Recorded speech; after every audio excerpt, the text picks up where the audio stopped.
అక్రమంగా తరలిస్తున్న 25 టన్నుల 600 కేజీల పశు మాంసాన్ని పట్టుకున్నట్లు నక్కపల్లి సిఐ కుమారస్వామి వెల్లడించారు.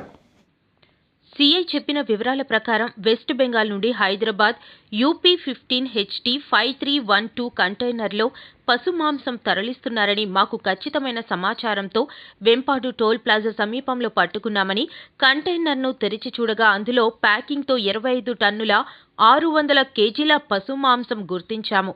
కంటైనర్ని స్వాధీనం చేసుకుని డ్రైవర్ని అదుపులోకి తీసుకుని మాంసాన్ని ఎంఆర్ఓ సమక్షంలో పూడ్చివేయడానికి చర్యలు చేపట్టామని సిఐ కుమారస్వామి అన్నారు. పూర్తి దర్యాప్తు చేస్తున్నామని తెలిపారు.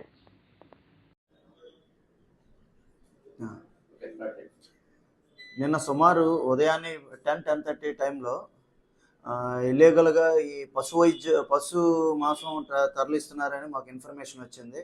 Basic on information mediators VRO తీసుకువెళ్ళి మా ఎస్ఐ గారు టోల్ ప్లాజా దగ్గర వెహికల్ చెకింగ్ కండక్ట్ చేయడం జరిగింది. అదే టైంలో ఉత్తరప్రదేశ్కి చెందిన UP-15HT 5312 వెహికల్ ట్రాన్స్పోర్టేషన్తో వచ్చింది. దాన్ని మనం ఇంటర్సెప్ట్ చేసి చెక్ చేయగా అబౌట్ 25,200 కేజీస్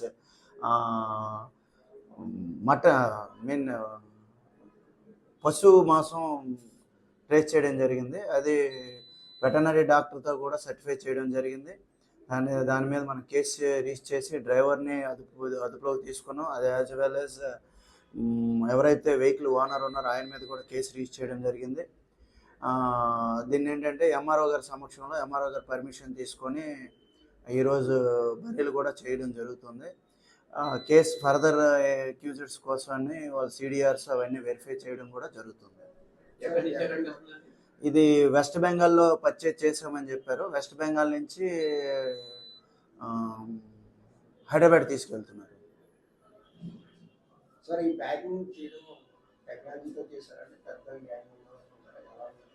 అది అయితే టెక్నాలజీ ఏం కాదు, నార్మల్ ప్యాకింగ్ అయితే నార్మల్ ప్యాకింగ్ ఉంది. బట్ ఎటువంటి బిల్స్ కానీ ఎటువంటి స్లాటరింగ్ హౌసెస్ దగ్గర నుంచి పర్మిషన్స్ కానీ ఈయన ఎక్కడ పర్చేజ్ చేశారని చెప్పి కూడా ఆయన ఎక్కడ మనకి డిస్క్లోజ్ చేయలేదు డ్రైవర్.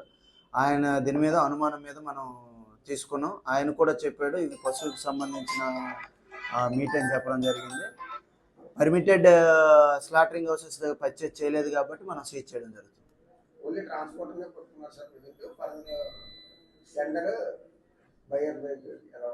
బయ్యర్ డీటెయిల్స్ ఇంకేమీ డిస్క్లోజ్ చేయలేదు. ఎవరైతే ఓనర్ వచ్చారో ఆయన చేస్తే మనకు ఫర్దర్ డీటెయిల్స్ తెలుస్తాయి.